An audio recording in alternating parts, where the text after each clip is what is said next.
Good morning mga kapadyak. Short ride tayo kung saan naabutin yung tuhod natin. Sumakit ulit. Ayun na, balik na ulit tayo. Pinondo tapos labas ng recto.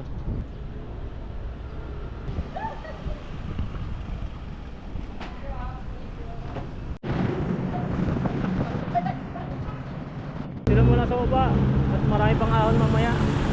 Tipid-tipid tayo ng ahon at ng energy.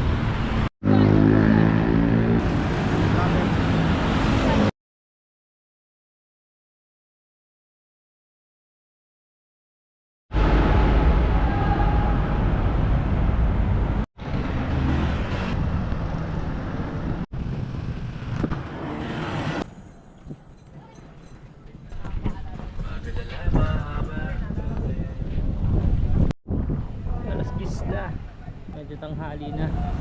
Kaya konti na lang yung mga papadyak ngayon dito sa Taktak. Uwi na tayo. Sa Tikling naman ang baba natin. 12 na.